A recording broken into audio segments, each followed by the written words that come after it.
तु नन्दस्त्वात्मज उत्पन्ने जाता लादो महामना आहूय विप्रान् वेदगना स्नातं सुचिरलं कृतः। बाबा नंद ने ब्राह्मणों को बुला करके भगवान का जात कर्म संस्कार किया। बालक का जब जन्म होता है उस समय जात कर्म संस्कार किया जाता है।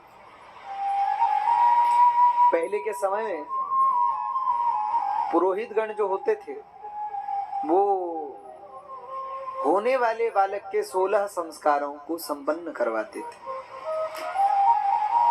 आजकल समस्या ये है कि 16 संस्कार कौन से हैं ये भी लोगों को पता नहीं। बड़े दुख का विषय। और एक आध जो संस्कार भगवान की दया कृपा से बचे हैं उनको भी हमने बुरे हाल में स्थापित किया हुआ है। लोगों को पता ही नहीं कि 16 संस्कार कौन से हैं। अरे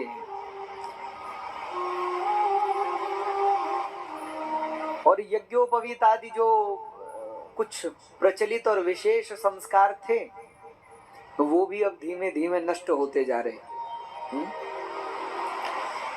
हमें बड़ा आश्चर्य होता है।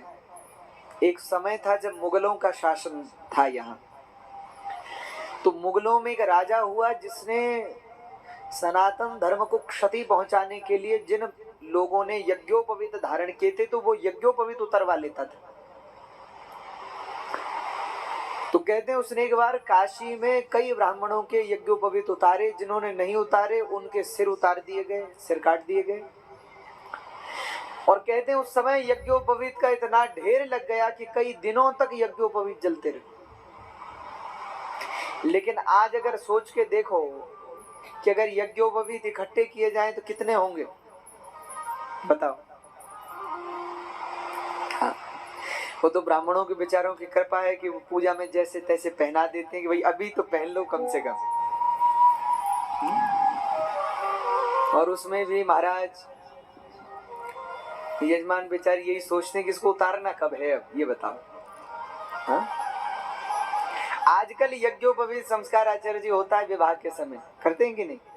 अब भाई विवाह करवाना है वर का तो करें क्या, तो उसको पहनाना पड़ता है, जबकि विवाह के समय यज्ञोपवीत का नियम थोड़े।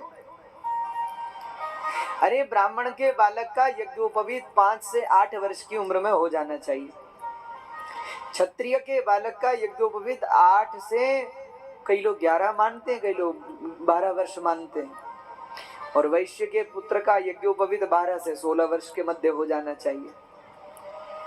ये प्राचीन पद्धति है, कहीं कहीं अंतर मिलता है इसमें, लेकिन लगभग यही है।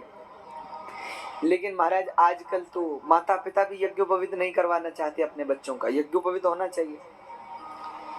यज्ञोपवीत तो हमारी संस्कृति है, कंधे पे यज्ञोपवीत हो। लेकिन विवाह के समय जैसे तैसे पहना देते हैं वर को, और वर इसी उलझन में रहता है कि इसको उतारें कब, जबकि धारण किए हुए यज्ञोपवीत को उतारना भी अपराध है। यज्ञोपवीत को उतारना नहीं चाहिए। ब्राह्मणों में तो यज्ञोपवीत कई बार अपवित्र हो जाता है तो तत्काल नवीन यज्ञोपवीत धारण किया जाता है। लेकिन यहाँ तो बड़ी भारी समस्या है, यज्ञोपवीत ही नहीं है लोगों का। हमारे यहाँ कर्ण भेदन संस्कार होता था यज्ञोपवीत के साथ ही। हाँ, कर्ण भेदन, कर्ण में स्वर्ण के आभूषण, केवल माताओं के नहीं पुरुषों को भी कर्ण भेदन होता था। महाराज वेदारंभ था, विद्यारंभ था, कितने सारे संस्कार थे, लेकिन समय के साथ साथ सारे संस्कार नष्ट होते चले गए, मिटते चले गए।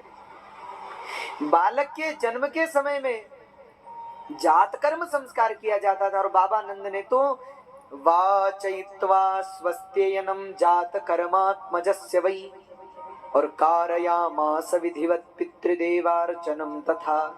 ब्राह्मणों से स्वस्ति वाचन करवाया अपने बालक भगवान के प्रागट्य पर, और बोले संतों को खूब दान दक्षिणा दी, अपने पितृ देवताओं की पूजा की, अपने पितृ देवताओं का यजन किया। कहते हैं घर में जब संतान का जन्म होता है तो व्यक्ति पितृ ऋण से उऋण हो जाता है संतान के जन्म लेने पर। तो पितरों की पूजा की जाती है, पितृ देवताओं का अर्चन किया जाता है। तो ये सब पद्धतियां हैं, सब प्रकार हैं। हाँ? महाराज और कहां तक कहूं, सोचिए अगर